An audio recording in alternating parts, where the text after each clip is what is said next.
Hello, AP Proctors. Thank you so much for completing this training, which will help you to better understand how to proctor AP exams this year. We'll talk about several different aspects of the test, including what to do before, during, and after the exams. And first, we'll talk about what to do before testing begins. Students will arrive for the morning session at 6:45, and for the afternoon session, they will arrive at 10:45. This means that you need to be at your location no later than these times, preferably about 10 to 15 minutes before. As far as locations, you'll refer to the charts for locations of registration and testing rooms, which is attached in this email. Report to your testing room by 6:50 and/or 10:50. Before testing begins, let's talk about registration. Send all standbys to Teresa, Stuart, or Kristen in the Gold Gym. Standbys are students who did not pay for an exam but are hoping that someone did not show up so that they can pay to take the exam that another child is not taking.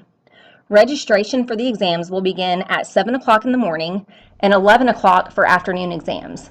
Remind students that they need to line up by their last name. Posters will be placed behind the registration stations that will alert both you and the students where they need to line up alphabetically. Check all students for photo IDs. This is imperative. We need to make sure that all students who are testing are who they say they are. We also want to find their names on the roster registration sheet. Send students to A1 or A2 to get a copy of their schedule with their picture if they do not have a photo ID. Do not register any students unless you see a photo ID. We must make sure that all students are who they say they are. Again, if they do not have a picture ID, we can get them to print a schedule in the main office or the counseling office with their photo. When you begin registration and a student approaches you to register, you always want to ask if this is the student's first AP exam of the year. If their answer is yes, you will give the students an AP pack. This is a small packet that contains stickers on the middle pages. These stickers are what they'll need for every AP test that they take. Place the sticker on the roster registration sheet. There will be a space for this. Remind them that they must bring this pack to all exams. This is how scores are reported. If their answer is no, this is not their first AP exam of the year, you want to verify that the student already has an AP pack and place a check next to his or her name. So, if it's the student's first exam, you take a sticker from the middle of the pack and place it on the roster sheet. If it's not the student's first exam, you simply verify that they have a pack and place a check next to his or her name. If they forgot the pack, you can send the student to Teresa, Stuart, or Kristen in the Gold Gym to verify their AP number. You'll also want to ask students to recite their student number. If they don't know their student number, they can give evidence of it, such as a schedule or a student ID card.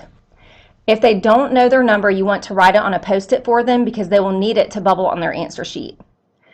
Give students a random seat number from your stack of index cards and record this seat number on the registration sheet. This is the seat number that the student will sit in for the entirety of that exam. We have to keep a seating chart, so it is important that they sit in the desk number that you assign them. We also want to take all cell phones and electronic devices from each student. If they do have an electronic device with them, remind them not to bring it back on any testing days. They really should not have electronic devices with them, but if they do have them, we need to collect them. Also, before testing begins, if you are in the Gold Gym, once you are relieved from registration, wait for instructions from the tailors on when to pick up materials and row assignments. If you're in a classroom, continue to register all students until all students are registered or until it is either 8 a.m. or 12 p.m., whichever time the test starts. Here's what to do once registration ends. If you are testing in a classroom, close the door at 8 o'clock a.m. or at 12 o'clock p.m. if it's an afternoon test. No students can enter after the start time of the exam, which is either 8 or 12 o'clock. Make sure that Brookwood's school code is posted. This code is 112754. Write your name on the test accountability sheet. Make sure that students have pens and pencils. Count all students and record this on the test accountability sheet. Pick up seat numbers and put them in numerical order. Make sure that the desktops have only approved items. There should be no electronic devices except for approved calculators and only on the exams that those calculators are allowed. Remember that students cannot open any materials until they are instructed to do so. For instance, each exam is shrink wrapped. If they open the shrink wrap or tear any of the labels on the exam before you tell them to do so, their test is then invalid.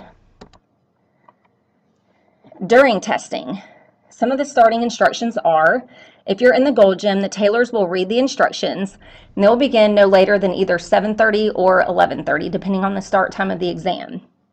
If you're in a classroom, begin reading instructions at 7:30 or 11:30, or earlier if all students are there. If students arrive during instructions, they may need to stay late or during break to complete the answer sheet information.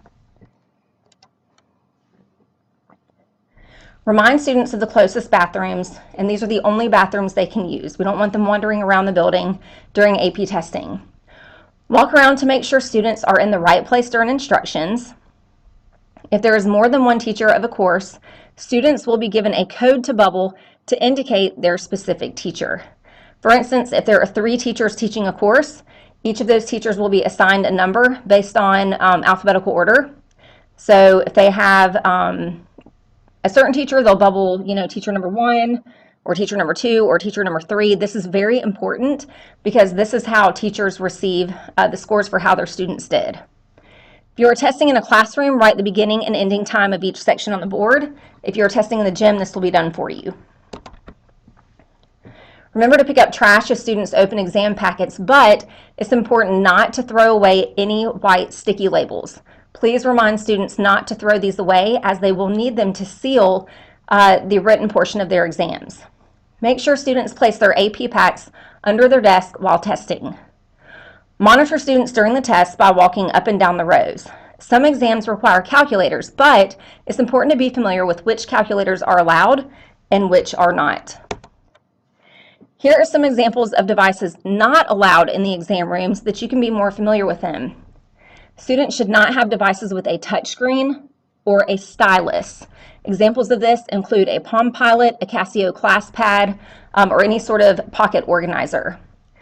They cannot have calculators with QWERTY boards. QWERTY boards are simply miniature keyboards that have letters on them. They also cannot have a calculator with a tape roll. They cannot have a non-graphing scientific calculator. And they also cannot have electronic writing pads. If you see any of these, please make sure that they are reported.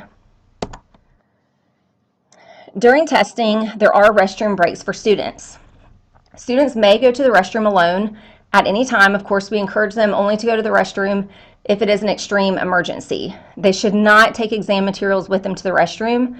Those must remain closed and on top of their desk with the answer sheet inside the booklet so that other students cannot see it. Do not give extra testing time for students who go to the restroom during testing. This is completely up to their discretion, and you need to let them know that if they go to the restroom, they are using that testing time for going to the restroom, and it will not be given back to them to finish their exam. Stand by the student's desk if they do go to the restroom to monitor the testing materials until that student returns. Do not let students go to the restroom the last 10 minutes of each timed session. All electronic devices must be collected at the beginning of each testing period to ensure test security. We want to ensure that students do not go to the bathroom and use those electronic devices to look up test answers or share them with other students. There are also restroom breaks for proctors. If you're in the gym, simply ask another proctor to watch your section if you need a break. If you're in a classroom, someone will come to your room to give you a break. If you need a break before someone comes by, you can simply stick your head out in the hallway and ask the PTSA volunteer to alert us that you need a break. If you can't see the volunteer, put the orange sign on your door. Someone will come by and relieve you to go to the bathroom. If you have an emergency, press the call button. However, Marcia Kelly will not respond to you because of the rule against interruptions during AP testing. When she hears the alarm go off in her office, she will radio an administrator. We will get to your room as soon as possible to figure out what the emergency is. When testing is finished, we need to collect materials. Pick up materials as quickly as you can at the end of each session. When you collect the answer sheets, make sure students have done the following. sign the answer sheet, place their AP number label on the answer sheet, place their AP exam label on the answer sheet, and bubble their teacher code. When collecting free response answer packets, make sure students have placed their AP number label on them. About the AP student packs. Do not collect the AP student packs. These are little booklets with the sticker barcodes inside of them. Even though the instructions tell you to do this, students need to hang on to these and bring them to each and every test they take. Please remind them of this during the exam period. It is very important that students keep up with this pack, and these labels will be placed on each exam they take. After the collection of materials, if you are in the gym, you want to count the materials, bring them to the front table, write the number on the test accountability sheet, and put a Post-it with the number of materials and your name on the front of the stack. Don't worry, there will be plenty of people in the gym to show you how this is done. If you're in the classroom, count materials, write the number of materials on the test accountability sheet, and put all materials into your testing box. You will want to return your box to Robin Fowler in A114. Collecting and turning in materials efficiently and accurately is important, as students cannot leave the room or take a break until all materials are accounted for. At some point during the testing period, put students' cell phones in numerical order. Pass back the cell phones to the students only after all materials have been collected. Students should not have their electronic devices while their exam materials out. And just a couple of extra reminders, proctors in classrooms, the A200 and 100 building in T4 will have no bells or PA system in their room. This is because of the rules against interruptions during testing time. If there is an emergency, such as a fire drill, of course you would hear that, or something else, someone will come to alert you. If you have an emergency, again, press the call button. Marcia Kelly will alert an administrator to go to your room immediately. Please see the orange sheet to familiarize yourself with items students were told not to bring or to bring to the exam. Be on the lookout for illegal calculators, watches with internet access, etc. And then payment for this year. Of course, we will keep up with your timesheet each and every day. Make sure that you check over that. We'll account for all the hours that you've worked, and we will get you paid, of course. Thank you so much for your time for volunteering for AP proctoring at Brookwood High School. We certainly could not complete the testing of our students without you. Thank you so much.